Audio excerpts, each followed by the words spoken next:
Hi, so today we are going to be making Yaroa. It is a Dominican street food and it contains boneless chicken breast, contains fries, and it also contains cheese.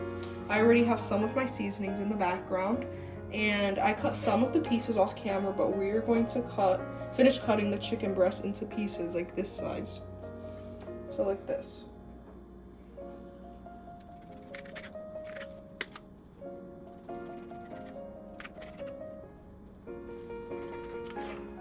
Now these 3 pieces, we are going to cut them into halves.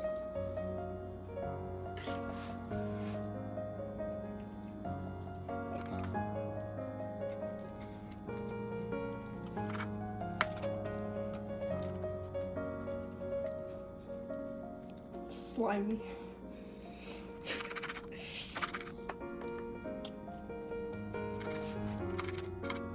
And here's the meat.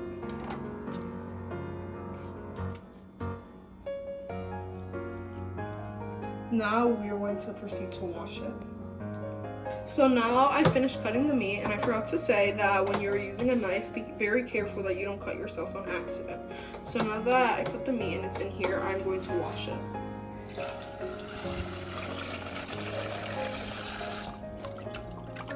Make sure that your hands are very clean before you do this step. And drain out all of the water. So now that I'm done washing the meat with the water, another step that I like to do to wash my meat, I like to wash it with 100% concentrated lemon juice. And now I'm going to pour it in. So this is enough, and I like to let it sit here for about 5 to 10 minutes, and I like to let it, sit in the lemon juice. So now I have let my boneless chicken breast marinate in the lemon juice for about 5 to 10 minutes. So I removed the lemon juice from the meat and I washed it with filter water and I put it in this bowl, and now it's ready to be seasoned. So I have all of my seasonings here already, and I'm going to begin. First, I'm going to begin with this packet of Sazon Goja, and I'm going to put a generous amount all over the meat. So that's enough. I am going to use some Goja adobo now, and I'm going to put a generous amount on the meat too. So this is enough. I am going to put some black pepper or pimienta negra, and I'm going to put a generous amount all over the meat as well.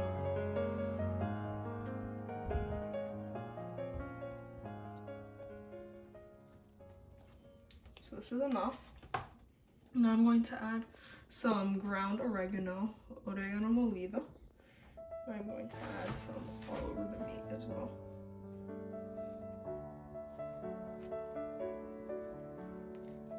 That's enough.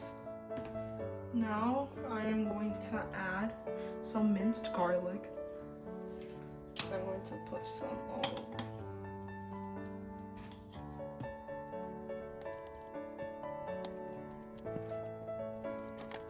So now that I have my meat here seasoned, I'm going to add some concentrated lemon juice.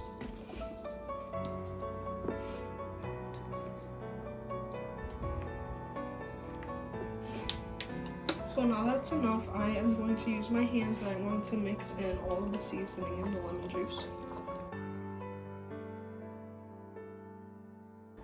So now I have my clean pot here, it is on the stove, and I am going to add some Western canola oil. This is the oil that we use in our house, and I'm going to add just a little drop of it. So this is enough, and we are going to maneuver it all over the pot so that it is evenly coated. And now we are going to turn the stove on to low too, just like that. So now that I've had the oil heat up for about a minute, I'm now going to proceed to add the meat in, just like this.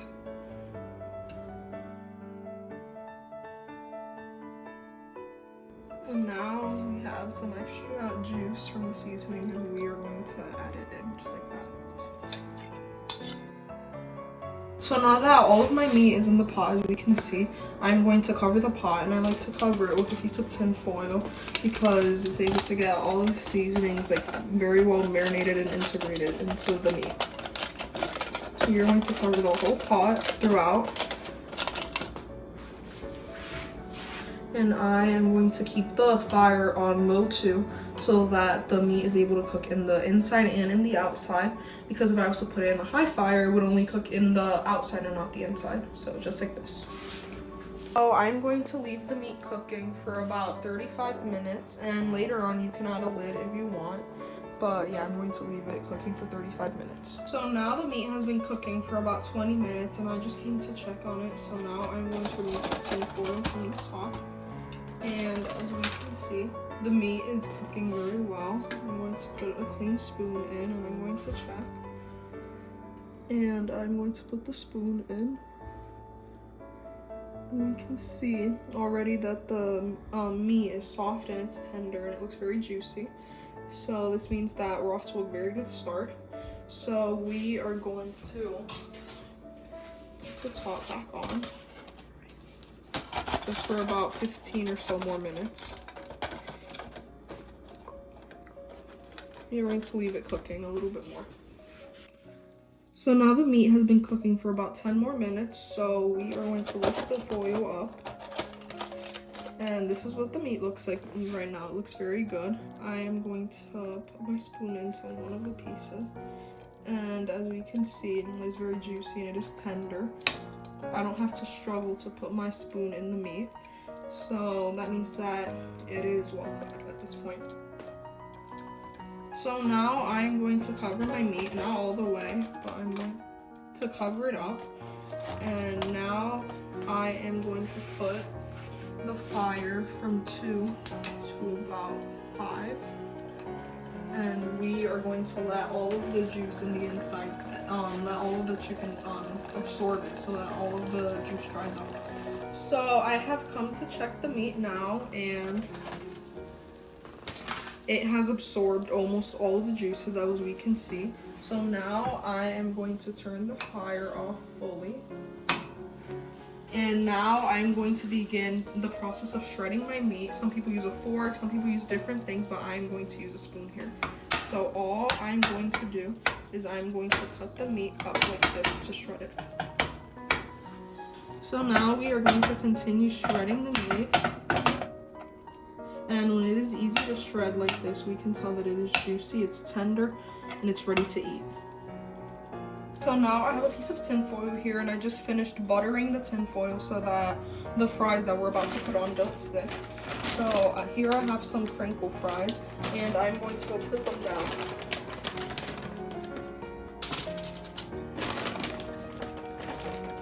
So now, instead of frying them, I'm going to put them in the oven because it is healthier and I prefer it that way. But now these are ready to put in the oven.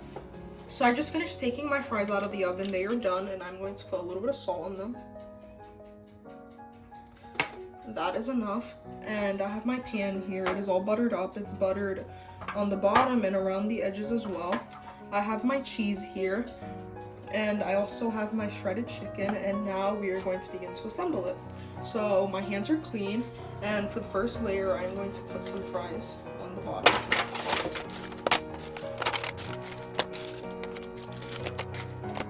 So off camera, I finished putting all of my fries in the pan, so now I'm going to put some chicken in.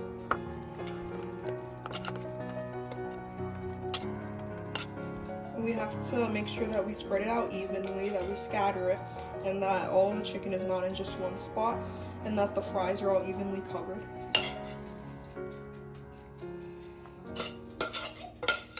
I have everything in the pan. I'm going to pop this in the oven at 425 degrees for about 10 minutes, and I'm doing this so that the fries and the chicken can get hot. And after that, I will add the cheese on top and I will put it back in the oven. So now that I have this in the oven at 425 degrees, I'm going to close the oven and I'm going to let it cook. So now that I took my pan out of the oven, I'm going to begin to add cheese. I have Monster cheese. I also have Swiss cheese. So let me take it out. Let me begin adding.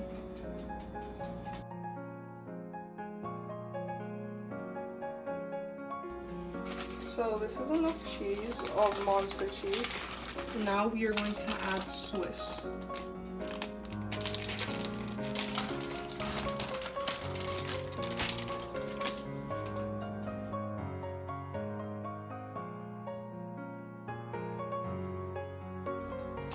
And now that we are done with all of the cheeses, we are going to put it back in the oven so that the cheese can melt. And we're going to put it in the oven for about 5 to 10 minutes, also at the same amount of degrees as before. So finally, here it is. It's almost done. So I just took it out of the oven. You can see that the cheese is melted and it smells so good, and I can't imagine how good it's gonna taste. So over here I have Hunt's tomato ketchup, and I have Hellmann's light mayonnaise. These are our favorite condiments in this house. So first I'm going to add tomato ketchup on top. I'm going to so this is enough. Now I'm going to add some mayonnaise. This is a clean spoon, by the way.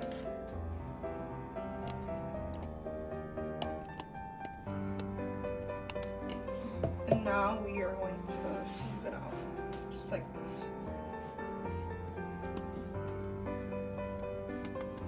So this is the finished product. This is the finished Yaroa. It looks very nice and it looks very tasty. I am going to plate it and I'm going to show you what it looks like in the inside. Here's the final product. I served it on the plate. I put some pepper on top to garnish it, and this is what it looks like from the insides. It smells delicious, it looks delicious, and I know it tastes delicious too. So if you can, definitely try and make this Yaroa at home. You truly enjoy it. Thank you for watching and bon appetit. Bye.